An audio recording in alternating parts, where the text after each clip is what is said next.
Hello and welcome into another episode of Locked on Wolves. It's game day. Today we're going to talk about what to expect in Wolves-Grizzlies tonight, the bigger picture of Anthony Edwards, and expand it a little bit on the conversation about his poise and how ready he's been for the playoffs. And then I want to get a little bit more in the weeds on some keys to the game Tuesday night, what I'm going to be watching most closely in game 2 of the series. It's all coming up on the show. Welcome in. You are Locked on Wolves. You are Locked on Timberwolves, your daily Minnesota Timberwolves podcast. Part of the Locked On Podcast Network. Your team every day.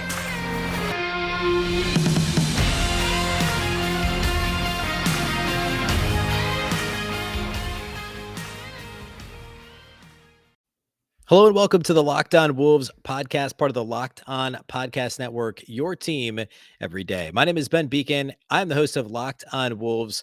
Happy Tuesday, everybody. Happy game day. Game 2 of Timberwolves-Grizzlies is this evening. We're going to talk all about that on the show today, what to expect from the game, what I'm going to be watching for. I want to start with some Anthony Edwards talk once again, because, it doesn't get old talking about Ant, and there's plenty to say after his game 1 performance, and also going all the way back to the plan last Tuesday. There's a ton to get to related to him, as always. First of all, though, a big thank you for making Locked On Wolves your first listen each and every day. A reminder that Locked On Wolves is free and available everywhere. That includes YouTube, as well as all of your favorite audio platforms. That includes Apple, Google, Spotify, Odyssey. Anywhere you listen to podcasts, you can find this show. You can also follow on Twitter at Locked On T Wolves and at B Beecken, and that's with 2 B's, 2 E's, CKEN. All right, let's go ahead and jump into the Anthony Edwards conversation. And I do want to get to Tuesday night's game, but I spent Monday's show. If you missed it, go back and listen to it or watch it on YouTube. I talked a lot on Monday about kind of 3 things the Wolves did well on Saturday. We can expect to see moving forward. 2 things that I'm worried about that didn't go well. They've got to change before Tuesday night. So I kind of already did that, and I think that relates to a game preview, if you want to call it that. But there are 3 specific things that I came up with that I want to watch very intently on Tuesday night for game 2. So we'll get to that later, but I want to start with the Anthony Edwards conversation. I spent quite a bit of time on Monday's show and also on Locked On NBA. If you heard the segment that I did with Jackson Gatlin at Locked On NBA, he asked quite a bit about Anthony Edwards, right? The national audience wants to know, if you're not a regular listener to this podcast, if you're not a Timberwolves fan or haven't seen a lot of games this year, what I've been telling people every time they ask about Anthony Edwards is that what he did isn't really a surprise. If you weren't watching much of Anthony Edwards this year, then I could see this being a shock, right? This is the first real true national audience. He missed like the win over the Lakers early this season. He had COVID when they beat the Lakers in December on ESPN. I think he played in the one TNT game the Wolves had, but like if you're not a league pass watcher who watches the Timberwolves a lot, this wasn't really a surprise. People around the Timberwolves, people that watch the Timberwolves know that Anthony Edwards has this performance in him and wouldn't be nervous about the big stage, right? And he's said every time he's asked in the media, hey, just another game for me. But at the same time, he means that in the best way, in the sense that he's not nervous about it. He's not going to, clam up, but he also knows that there's a spotlight, right? He knows exactly how many eyeballs are on him, and he's ready to put on a show. That's what he wants to do. He loves to do that. He loves to silence opposing crowds. He loves to play to the home crowd when the Wolves are at Target Center. So none of that's a surprise. I think what's most impressive is the level of I don't know what's the best way to say this, even keeledness, I guess, that he's got on the floor, right? So Anthony Edwards is always calm. He's always even keeled, even when he's going really well, right? He I don't want to say he never gets high, never gets too low, because he'll flex on you if he dunks on you. He'll let out, a scream if he does something incredible. He'll play to the crowd. He'll pump up the crowd. He'll talk back to the people in the front row at visiting arenas. He does all those things, but he never really gets low, right? There's never this like, I don't have it tonight. Even when he's had poor shooting nights, he's been just totally fine to defer to teammates. He doesn't disappear into the corner like other players the Timberwolves have had in their history. He doesn't become sloppy with the basketball really ever. He just takes bad shots sometimes and misses them. But that gets to my next point about Ant is something I'm very impressed with how he played specifically on Saturday is he didn't push the issue, right? He scored 36 on Saturday. All kinds of historic, talk around that number in terms of the youngest player ever to do such and such, or one of the youngest players ever to do such and such, and playoff debut, etc. But it never felt like he was taking that heat check shot, right? Which is great. And that's something that has been a concern for him. Concern's a strong word, because if he's taking a heat check shot, that means he's playing really well. But occasionally that'll kind of snowball a little bit for him. But what's most impressive about Anthony Edwards is what I think is going to make him almost impossible to stop for the Memphis Grizzlies. And that's this. A lot of guards, or a lot of great players, a lot of basically non-bigs that get the ball on the perimeter a lot, and teams can try and slow them down by loading up on them, right? And we saw this a little bit late in the Grizzlies game, the second half at least of game one, is the Grizzlies would send a second defender kind of as soon as Ant kind of went into isolation mode, they'd send a second defender, a third would kind of creep over along, kind of along the free throw line. So they're kind of, shadow, almost triple teaming him. And as soon as he gets inside the arc, they kind of collapse on him. Well, Anthony Edwards is more than happy to pass. He's not going to drive into a true double or a triple team. If he does, he's probably going to get fouled, but he's not going to get himself into trouble. He's actually making the right reads, passing the ball when he's supposed to, kicking the ball out to the perimeter. The Wolves as a team were moving the ball well. And the second piece of that is you've either got to make the open shot that Ant creates, or move the ball until you find an open shot that was initially created off of Ant's original drive to the basket, right? Or at least, what started as a drive to the basket, but then proceeded into a kick out, swing the ball around the perimeter, find an open shot, or find a cutter later in the sequence. But what's so impressive to me is that he has the wherewithal to make those passes. And that's something that, coming into the league as a rookie, I was worried he wouldn't have. And he didn't have. Most rookies don't right away, right? He didn't have we'll compare, in this sense, the LaMelo Ball court vision, right? He didn't have the ability to read the timing and spacing and then make that next level read and then complete the pass, right? It was all very first read. I made up my mind. Here's what I'm going to do. We're starting to see the next steps of that now. And he's got the physical ability to do it. He's obviously very intelligent. He's got to see more coverages and understand the timing and spacing more. We're starting to see that now. And if teams load up on him, he's going to kick it to Karl-Anthony Towns in the slot. One of the best shooting one of the best shooting players, full stop, in the league. 3-point champion, right? Certainly the first, or maybe at the moment, second best shooting big of all time, but one of the best shooters in the league, full stop. Swing it to Patrick Beverley, who's a very good 3-point shooter. Numbers are down a little this year. He's still like 40% from the corner, 30, above average, 36, 37, whatever he was percent from three this year. For his career, over 38%. Got D'Angelo Russell. Again, a little bit of a down shooting year, but a dangerous shooter, somebody who can also, drive and kick. So the other players around Ant are, combined with Ant's ability to drive and kick or make the right read, is what's going to make the Wolves nearly unstoppable. Ant's problem, if he runs into a problem, right? If you as a defense, the way you succeed against Anthony Edwards is you force him into becoming a 3-point shooter. He is at least an average 3-point shooter. Very soon he's going to be better than an average 3-point shooter. When he's in a groove, he's basically unstoppable. But if you can get him to get into trouble, that means shooting a semi-contested 28-footer instead of driving. Because if Ant drives, he's going to either make the right read and dunk on you, or he's going to make the right read and make the proper pass out to the perimeter, to a cutter, to an open shooter. The only way you're going to stop him is if you can convince him into becoming a jump shooter from the perimeter. And I don't know that any team has. I wouldn't shock me if Memphis is going through all the Wolves games this year and trying to find games where Ant was less efficient, and to see if teams goaded him into shooting difficult threes. Now, if he makes those, which he's fully capable of doing, he has limitless range on his jumper, then you're screwed if you're the defense. But if you can goad him into those and he's not on, that's the only way you're going to slow him down. He's making the proper reads throughout game one, throughout the play-in against the Clippers last Thursday. The ball's in Anthony Edwards' hands. He's not making the wrong decision. At least 9 times out of 10, he was making the correct decision in these two games. And the Grizzlies are going to have a real tough time slowing him down. I want to touch on his defense, and not just him, another perimeter player for the Wolves, here in just a second. And then I want to get into specifically what I'm watching for on Tuesday night in game 2. We're going to do all that here next. First, though, let's talk about our friends over at Prize Picks. NBA fans, are you looking for a daily fantasy option for the NBA? Then you need to try the award-winning app Prize Picks. Prize Picks is daily fantasy made easy. Absolutely love Prize Picks, and I know you will too. It's super easy to use. You just pick 2 to 5 players and over-under in their projections. You can win up to 10 times on any entry. And it's just you versus the projected numbers. You're not playing against other people, or people with algorithms or whatever, professional DFS players. Prize Picks is amazing because, again, it's just you versus the numbers. You can make your entry in less than 60 seconds. It's also safe and offers fast withdrawals. You can use the award-winning app on both the App Store and Google Play. Here's how it works. You just pick any prop you can think of. You can pick points scored, rebounds, steals. So, for instance, on Tuesday night, you could pick Karl-Anthony Towns points over, Anthony Edwards steals over. You can also do mixed sport entries. So like if you're also a baseball fan, the Twins are playing Tuesday night. I think in Kansas City, you could take, I don't know, Carlos Correa over on hits. You could take Anthony Edwards over on steals.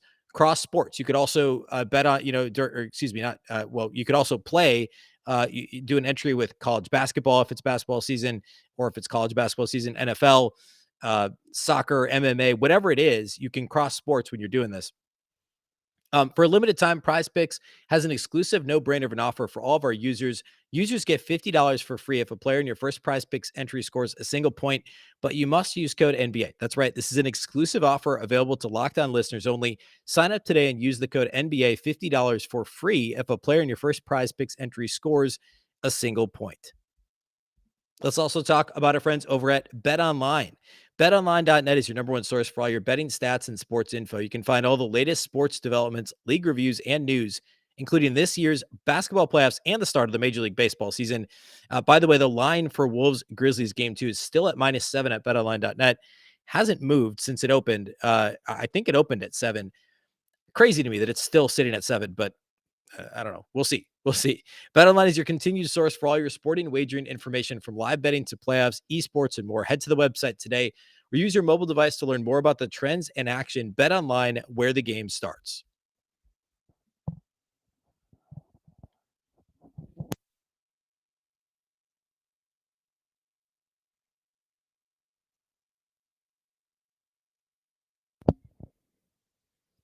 Thanks again for making Locked On Wolves your first listen each and every day. For your next listen, you can check out the Locked On Now podcast, nightly recaps of every NBA game with analysis from our local experts. It's free and available wherever you get podcasts.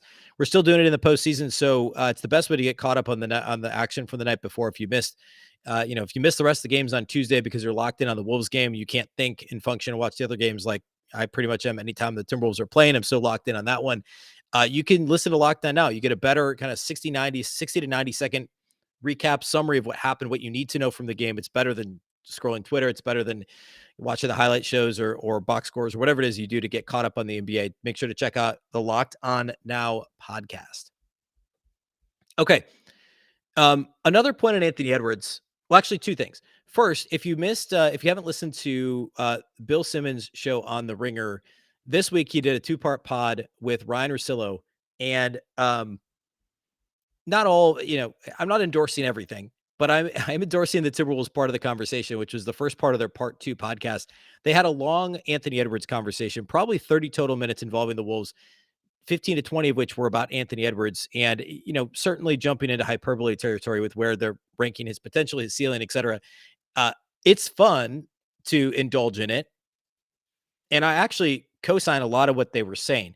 They talked a lot about his poise, and I think the word they settle on is calm. Again, this is Bill Simmons and Ryan Russillo on Simmons Show. And regardless of what you think of that show or of either of those podcasters, commentators, analysts, whatever you want to call them, I thought this was a pretty good conversation. And I don't know how much Edwards they've actually watched, but their recognition of his level of, and the word they settle on again is calm. I think that's the best way to talk about Anthony Edwards. And I talked about his poise earlier. But the fact that he's kind of got that it factor, right? Where there is this sense of calm around him. He knows what he's doing. The moment's not too big, but he still wants to absolutely rip your heart out if you're the opposing player, fan, coach, whatever. What he's done throughout the season, telling the opposing coach, hey, you need a timeout, that sort of thing, like talking to the fans. He doesn't care, but he cares so much, right? He doesn't care what the moment is, but he wants to win so badly. It's like the perfect balance of everything. And I thought they hit the nail on the head with that conversation. And it overall was pretty good discourse. I'm not going to repeat a lot of what they said. Go listen to it if you're interested, but basically just know that they're talking about, is this a moment for Anthony Edwards? Now we're a play-in game in game 1 into the playoffs, but Wolves fans know the growth we've seen from Anthony Edwards throughout this year. So everything I said in the first segment applies. I thought that those two did a pretty good job breaking it down. And from a national perspective, guys who have probably watched a handful of Wolves games this year, but a lot of people listen to that show, and a lot of people, formulate opinions off of that. And this is the conversation that nationally is about to be had about Anthony Edwards, is like, what's the next step here for him? And so I thought that was pretty interesting. Okay, one other thing about Ant and also Malik Beasley. Defensively, I've talked a little bit more recently about how his on-ball defense, meaning Anthony Edwards, has been really, really good of late. And I want to underline it, underscore it, whatever, because it really was in both the Clippers game on Tuesday and game one of the Memphis series on Saturday, when he was put on Paul George, when he was put on Saturday, occasionally John Morant. The Wolves, I mentioned this in the show, I think on Monday, certainly in the postcast that we did live Saturday, myself and Chilanga on Locked On Minnesota Sports. The Wolves actually had Anthony Edwards basically denying the catch on John Morant a couple of different times down the floor late when Morant would dump the ball off. The Wolves were switching most things later in the game on Saturday. And he ended up on Ja and was just straight up denying the ball, like not allowing the Grizzlies to run their offense back through John Morant. And, that is the type of off ball defense we don't often see from Anthony Edwards. And again, I don't know if this is simply playoffs, like he knows it's winning time, he's locked in. I don't know if it's overall growth and maturation as a player, understanding his role more or just locking in more. I saw some people talking on Twitter about the analysis. I think it was David Thorpe, the old, I don't know if he's still at ESPN, but the former coach and analyst was talking about his pre-draft evaluation of Edwards was off because he was worried about his motor. That was a consistent concern. And he determined he's probably just bored at Georgia, right? I mean, his team was below 500 in college. Ant was so talented. What am I doing here? He was just jacking up 30 footers and whatever he was doing, not playing defense, looking disinterested on both ends of the floor if the ball was in his hands or he wasn't guarding the ball. We've seen that a little bit in the NBA. And Chris Finch even said post-game on Saturday, Edwards just can't get bored. He has to stay locked in the series. Now, there's no reason for him to get bored in the playoffs. It's not like the Wolves are the number one seed. They didn't just win 65 games. Like, there's a lot to prove. And so I don't think that's a real concern at this stage. But like next year in the regular season, can't be bored, right? I mean, you can afford to take a few nights off here and there throughout the course of the season. I mean, LeBron would take off a mid-December game against the Charlotte Bobcats several years ago, or whatever the equivalent is now. Obviously, not literally take it off, but just kind of, not try as hard. That's a thing that stars can get away with at times when you're a really good team. You can't do that in the playoffs if you're the Minnesota Timberwolves, you're the 7 seed at Memphis. That's not a thing. As long as Ant gets that, then there's not really as much of a concern. But I think that defensively, and I've strayed a little bit from the point, but defensively, he's been so good on the ball of late. He's arguably, outside of Patrick Beverley and Jaden McDaniels, been the Timberwolves' best on-ball defender in the last probably 2 or 3 months. He's been really, really good. There hasn't really been foul trouble concerns. He did get 5 fouls in the game on Saturday, so that is something to pay attention to. He does guard the ball more. You don't want to stick him on John Morant and get him into foul trouble early, obviously. But throughout the year, that hasn't really been a concern with Ant because he didn't guard primary ball handlers much early in the season. And it was really just later in the season when Chris Finch became more comfortable sticking him on opposing teams, better guards, better perimeter players. And he's been really good on the ball. I also wanted to shout out Malik Beasley. And he, same thing. He's been really, really good. It's one of the reasons why I'd advocated for Jaylen Noel to get rotation minutes from like last August, right? I've been talking really over a year now. Last year, or like this time last year or earlier, before Chris Finch became the coach, Jaylen Noel, this team needed offense. He needed to be in the rotation. He's a good shooter. But defensively, he improved a little. Malik Beasley is the one that's made the biggest jump, and that's one of the reasons why he's solidly now, he's like essentially the second guy off the bench. Beasley is, and Noel's out of the rotation now that we're in the playoffs and the team is, assuming Taurean Prince plays and everybody's healthy. Then Jaylen Noel's not in the rotation. Malik Beasley is.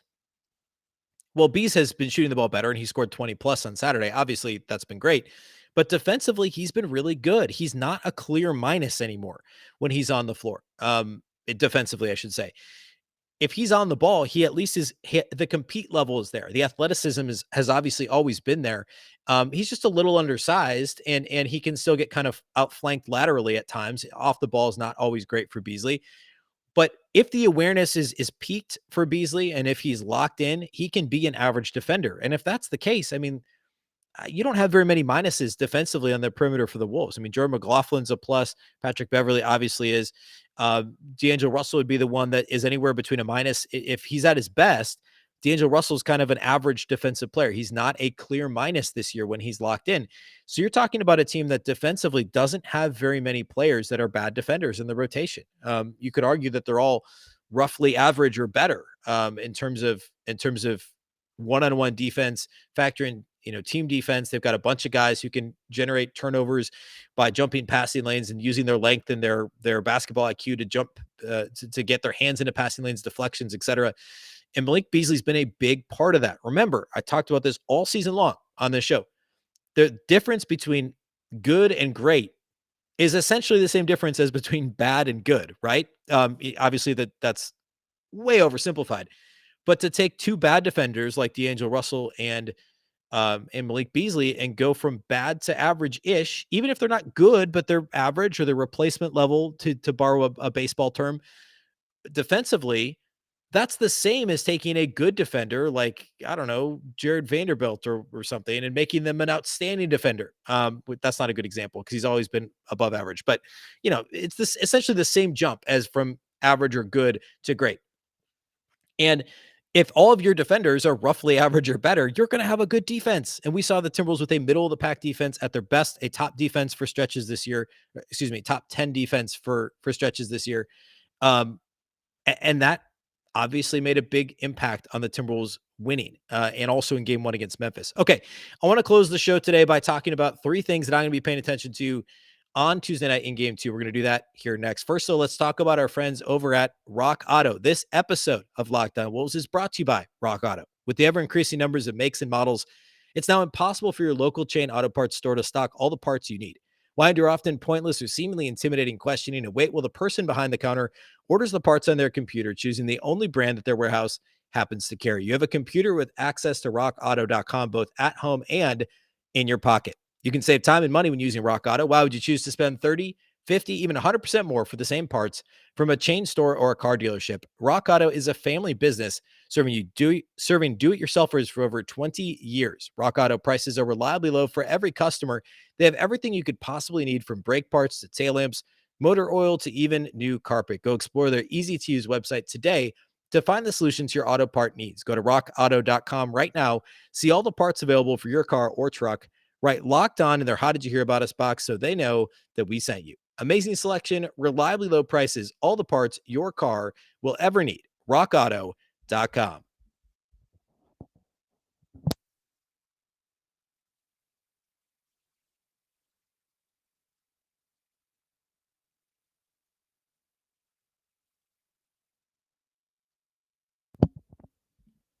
All right, let's close the show by talking about three things to watch for on Tuesday night. Game 2, Wolves-Grizzlies, 7:30 p.m. tip on NBA TV because why? I don't know. The most compelling game of the night's on NBA TV, but whatever. I don't know. I don't really have anything else to say about that. I don't need to say anything else. It just doesn't make a whole lot of sense. Anyway, number one thing to watch. How's Memphis going to guard Karl-Anthony Towns? Is Steven Adams still going to try and guard him one-on-one? That didn't work well on Saturday. Adams was arguably the worst player on the floor in that game. I don't know. I would be surprised if Adams played as much as he did on Saturday. Obviously, he got into foul trouble, but so did Jaren Jackson Jr. If you've got options like Brandon Clark and Xavier Tillman, who I don't believe got off the bench on Saturday, I mean, it's the playoffs, but you got to rotate those guys through as well. Adams was too often, if you're the Grizzlies, too often on an island against Karl-Anthony Towns, and the Wolves aren't just going to straight up post Towns. They don't run very many just straight up post ups for him against anybody anymore in the low post, because teams just collapse the defense and make things difficult. It's easier to double down there. Also, Steven Adams is still a pretty good post defender. I think Towns would still take him in the post one-on-one. But why do that when you can take Adams on the perimeter or run him off of, pin downs or curl screens or whatever, run Towns around a double drag screen, whatever it is you want to do, make Adams move. That's why teams have guarded Towns with a mobile 4, is because it's a lot easier. Towns is an extremely mobile 5. He's not a true 5, right? He behaves like a power forward with size. He can score in the post, but he can also score at all three levels, take you off the dribble. So, I mean, guarding him, I was shocked that the Grizzlies did that. I'd be equally as shocked or more shocked if they continue to try and put Adams on Towns. Will they try and take a page out of the Clippers book? I said this before game 1 on Saturday, late last week, in the crossover I did with the Grizzlies guys last Friday. I didn't think that the Grizzlies would guard him like the Clippers did, because I don't think they have the same personnel and generally not the same scheme. But we'll see if they adjust anything. Now Towns didn't do a ton like in isolation, or the Wolves didn't run a ton of plays for Towns. He did a little bit more on the offensive glass and kind of, a little bit more here and there. in the game, the secondary break and stuff, than it was like straight up running the offense through Towns. He was kind of the Wolves' secondary option after Anthony Edwards in this game. But I don't know. I mean, if that happens, if the Grizzlies do load up on Ant, we talked about earlier in the show that I don't know that Ant can't handle that. And also, if D'Angelo Russell plays better than he did Saturday, which is very likely, it's a pick your poison situation. I think the Grizzlies are going to have to do something different with Towns, but I don't know how different they can really be. Another thing to pay attention to is the free throw rate versus the 3-point rate. So the Grizzlies attempted 16 more free throws than the Timberwolves. The Wolves only attempted 27 free throws, which actually I say only. That's generally not a bad number for a game, right? To attempt 27 free throws. But it is 27 free throws. But it is when the opponent's attempting 43 free throws. So 16 more. They lost the free throw rate, the free throw attempt column by 16. Thankfully, Memphis didn't shoot them all that well from the line. And the Wolves far outpaced the Grizzlies in terms of 3-point shooting, which you would expect given the attempt rate for both of these teams. And you would also expect the Wolves to foul a lot, right? Well, there's not going to be a 16 free throw gap again. And if there is, A, something went drastically wrong with the officiating, and or B, the Timberwolves aren't going to win. They're not going to win 2 games in a row if they lose the free throw attempt battle by 16. So that needs to flip, right? Or at the very least be more narrow. The Wolves need to continue to win the 3-point battle. We heard Memphis talk post-game. Almost every player or coach that spoke to the media was asked, hey, do you guys need to shoot more threes to keep pace with the Wolves? And Taylor Jenkins, the head coach of the Grizzlies, basically, he just said yes. He's like, yeah, obviously the math, if they shoot a lot more threes and we shoot a lot more twos, he basically, I'm paraphrasing obviously, but he did pretty much just say, yeah, the math isn't going to work out in our favor if we don't shoot more threes. They only made, I think, 7 on the night.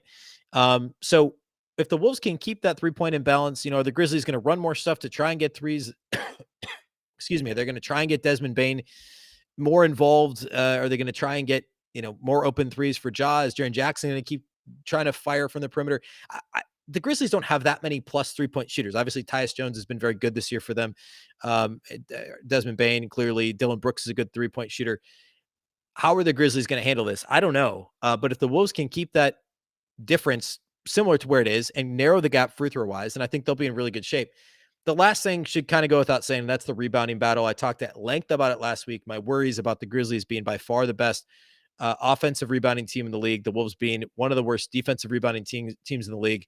The Wolves out-rebounded the Grizzlies in this game pretty significantly, and they actually had more offensive rebounds. The Grizzlies only had 8 offensive rebounds, 4 of them by Brandon Clark. Can the Wolves keep the Grizzlies off the glass? Can they continue to throw 2-3 bodies at Steven Adams, at Jaren Jackson Jr., at Brandon Clark? And can they continue to rebound 5? Now, it's a bit of a catch-22 for the Grizzlies. If they take Adams off the floor, their offensive rebounding will suffer. And that's part of the reason it suffered, a big reason why it did in this game. Jaren Jackson Jr. played like 24, 25 minutes. Same with Steven Adams. They were both in foul trouble. Jaren Jackson didn't get any offensive rebounds. If those guys are on the floor more, and Jaren Jackson Jr. is always in foul trouble, but he's likely to be in, it's unlikely he's in as much foul trouble as he was Saturday, right away again in game 2. Can the Grizzlies do better on the glass in this game? Or if they play Steven Adams less, is that to their detriment on the glass? Does that ultimately help the Wolves? So it's obviously a push and a pull. It's a give and a take. You got to, I guess you got to give something to get something, to use a bunch of turn of phrases. If the Grizzlies take Adams off the floor, they become less physical. They get less offensive rebounds. But if they leave him on the floor, the Wolves will target him and put Towns on the perimeter, run him off of multiple picks, try and get him open in a variety of ways, and put Adams through the ringer. So how will that be handled, and what will the rebounding battle look like when it's all said and done in game 2? All right. Following the game on Tuesday, we'll, of course, do the live postcast. Myself and Chalanga Langason from Zone Coverage and the CND NBA podcast. We'll go live 10 minutes after the game, immediately following the buzzer. We'll do a 10, 12-minute postcast live on the Locked On Sports Minnesota YouTube channel. Please go subscribe to that channel. It will not be on the Locked On Wolves YouTube channel. It'll be live on the Locked On Sports Minnesota channel. And then I'll obviously tweet that link out as well from my account and from Locked On Wolves. And then it will post on all the audio platforms. So Apple, Google, Spotify, wherever you listen, you'll be able to find that live postcast. And then I'll do a full regular show following that. That'll likely post late Tuesday into the early hours of Wednesday morning on all of the channels, including the Locked On Wolves YouTube. So plenty of coverage following the game. So please stay tuned to all that. Thanks again for making Locked On Wolves your first listen every day. Of course, the show is free and available everywhere. That includes YouTube, as well as all of your favorite audio platforms, Apple, Google, Spotify, Odyssey. Wherever you listen to podcasts, you can find this show and all of the Locked On shows. You can also follow Locked On Wolves on Twitter at Locked On T Wolves. Don't forget the T, and at Beecken with two B's, two E's, CKEN. A reminder that Locked On Wolves is part of the Locked On Podcast Network. Remember, the Locked On Network is your local experts on all the biggest stories. Also, thank you for making Locked On Wolves your first listen. You can make your second listen Locked On NBA. From the first jump ball of the play-in tournament to the last possession of the finals, Locked On experts take you deep inside the playoffs with insight and analysis affecting all 30 teams. Once again, I'm Ben Beecken. This is the Locked On Wolves podcast. We'll catch you next time and enjoy Game 2.